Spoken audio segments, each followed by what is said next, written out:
నమస్తే. రష్యా అధ్యక్షుడు పుతిన్ మరోసారి భారత పర్యటనకు వచ్చారు. దాదాపు 7 ఏళ్ల అనంతరం ఆయన తనకెంతో సన్నిహిత దేశమైన భారత్కు వచ్చారు.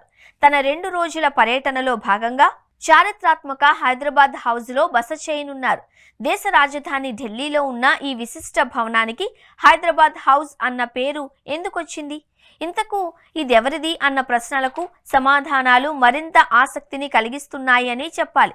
దేశాధినేతలతో దౌత్య సంబంధాలకైనా, విదేశీ ప్రముఖులతో చర్చలకైనా, కీలక సమావేశాలకు వేదికగా నిలిచే హైదరాబాద్ హౌస్ ఢిల్లీలోనే అత్యంత ప్రముఖమైంది. అశోక రోడ్ నంబర్ 1లో ఉండే ఈ భారీ భవనం 8 ఎకరాల విస్తీర్ణంలో ఉంటుంది.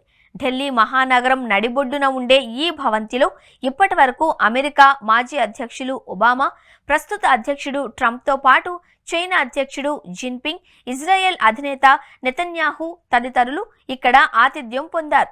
గతంలో భారత పర్యటనకు వచ్చిన సందర్భంలోనూ పుతిన్ హైదరాబాద్ హౌస్లోనే బస చేయడం గమనార్హం.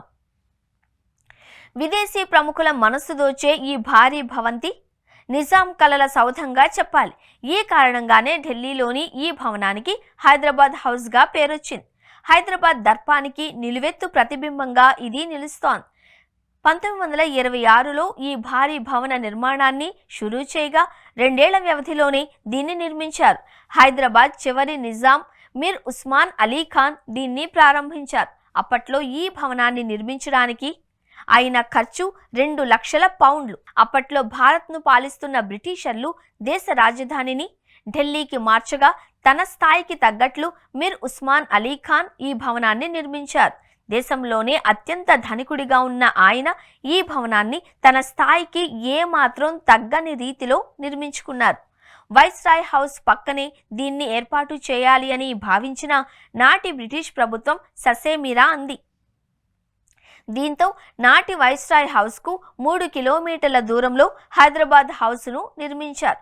ఇంతకు ఢిల్లీలో నిజాం ఎందుకు భారీ భవంతిని నిర్మించాలి అని భావించారన్న విషయానికి వెళితే, అప్పట్లో అధికారంలో ఉన్న బ్రిటిష్ ప్రభుత్వంతో సంప్రదింపులు జరిపేందుకు, చర్చల కోసం తనకో భవంతి ఉండాలి అన్న ఉద్దేశంతో దీన్ని నిర్మించారు. విదేశీ వాస్తు శిల్పి ఎడ్విన్ లుటియన్స్కు దీని నిర్మాణ బాధ్యతలను అప్పగించారు. యూరోపియన్, మొఘల్ శైలిని మిక్స్ చేసి ఈ భారీ భవంతిని నిర్మించారు. ఈ భవనానికి ప్రత్యేక ఆకర్షణ దీని ఎత్తైన గుమ్మటం. చూసినంతనే సీతాకోక చిలుక ఆకారంలో రాజసం ఉట్టిపడేలా ఉండేలా దీన్ని నిర్మించారు. దీని డిజైన్ అప్పటి వైస్రాయ్ నుంచి తీసుకున్నట్లుగా చెబుతారు. మొత్తం 36 గదులతో ఉంటూ విశాలమైన ప్రాంగణం, గంభీరమైన మెట్ల మార్గాలు, ఫౌంటైన్లు ఎవరి మనసునైనా దోచుకుంటాయి. ఈ ప్యాలెస్లో జినానా ఏరియా ఉంది. ఇది మహిళలకు ఉద్దేశించింది. ఇక్కడ 12 నుండి 15 గదులు ఉంటాయి. ఎందరి మనసులను దోచుకున్న ఈ ప్యాలెస్ను నిజాం కేవలం 4 సార్లు మాత్రమే సందర్శించారు.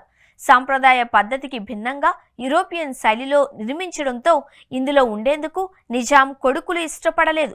దేశానికి స్వాతంత్రం వచ్చిన తరువాత ఇది హైదరాబాద్ హౌస్గా మారుతున్న దౌత్య అవసరాలకు అనుగుణంగా ఇది కేంద్రం నియంత్రణలోకి వెళ్ళిపోయింది.